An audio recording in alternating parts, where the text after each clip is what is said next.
Boys, how y'all doing?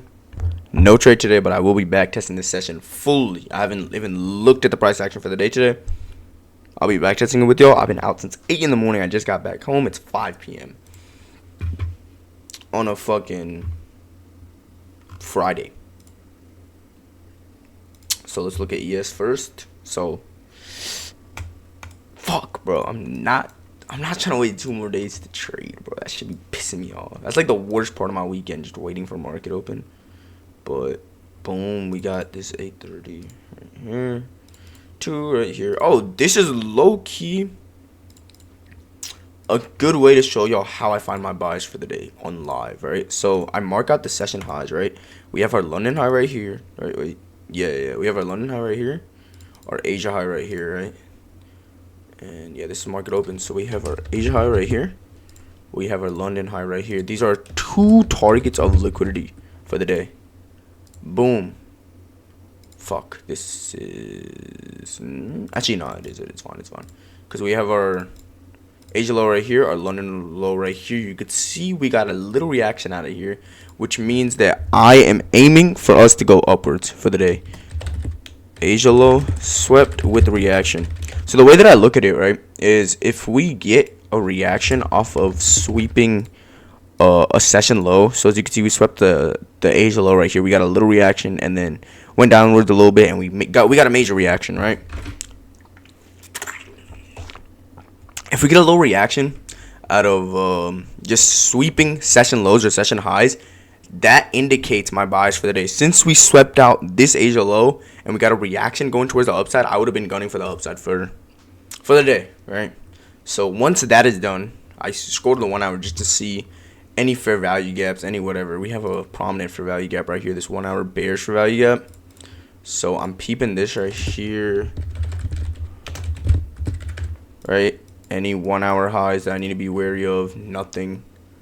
15 minute, I go back to the 15 minute from here to find any lows that I would like to see swept out. This low right here would be nice, which we actually ended up sweeping out. This low right here never got touched, so I'm not going to mark it out. On the 5 minute wise, I do the same thing, look for lows, but I also look for highs that I can maybe take profit at. But since I already have the Asia high and the London high, this is the only thing that I care about right now. This 5 minute high right here. Boom.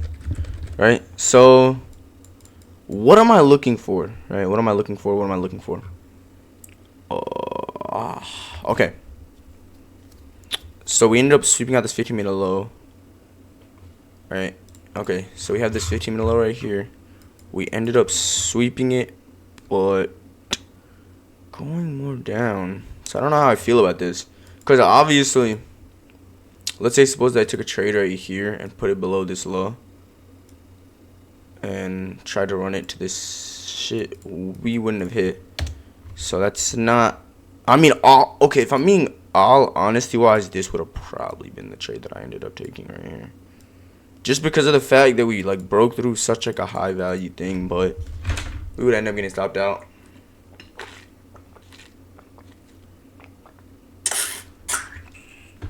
Honestly, I don't see like any prominent liquidity sweeps that I really like. Like, obviously, I don't even think that we have like any okay, right here. Boom. Wait, I might have found what I've been looking for this entire time.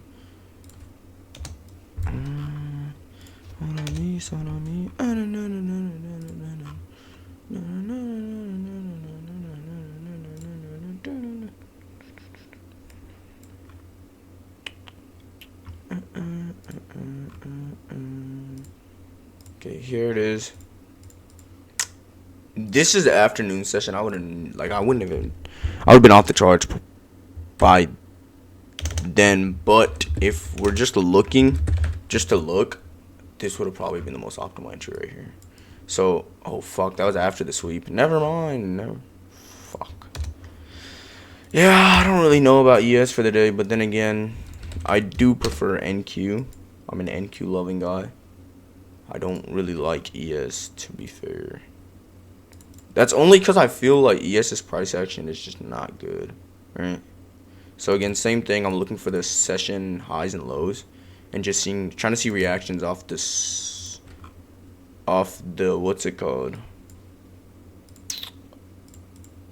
Reactions off of sweeping these session highs and session lows. So we have our Asia high right here. We have our London high. Damn, we sweep it out pretty soon. I mean, I guess it was a good day not to trade.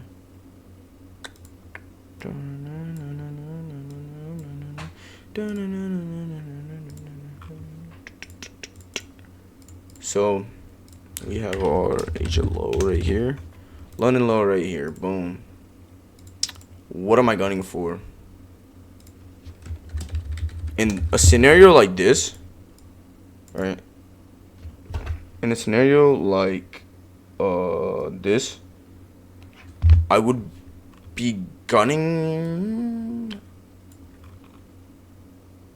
It would really be based off of like fair value gaps, right? Just to see how price reacts off of them. But honestly, there's some really weak price action. I guess based off of this 15-minute fair value gap. So I'd be gunning for the upside just because we get an invalidation.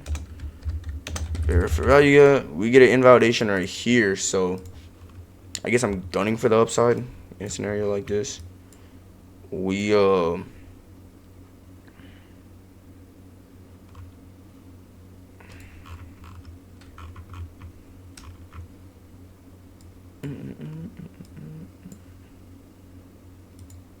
dude, honestly, I just don't see myself taking I can't like find any like good trades to use as examples for y'all, cause like, okay, we sweep all this low liquidity as soon as market opens, right? So we get a liquidity sweep, we get a reaction off of it. If I'm waiting for this 15-minute bearish value gap to get invalidated, then let's say suppose I take my trade right here, I put it below this low, and then I run it here. I wouldn't have ran that trade because that's just stupid, right? It's like barely any like profit margins. So I'm not running this. So let's say that I ran it to this for value gap right here. Maybe I would have taken this. Well, like, even still, it's not that good of a trade in my opinion. But I guess if I was to take what's it called? An NQ trade, it would be something along the lines of this. Again, I don't really have much for y'all. I'm gonna see y'all on Monday.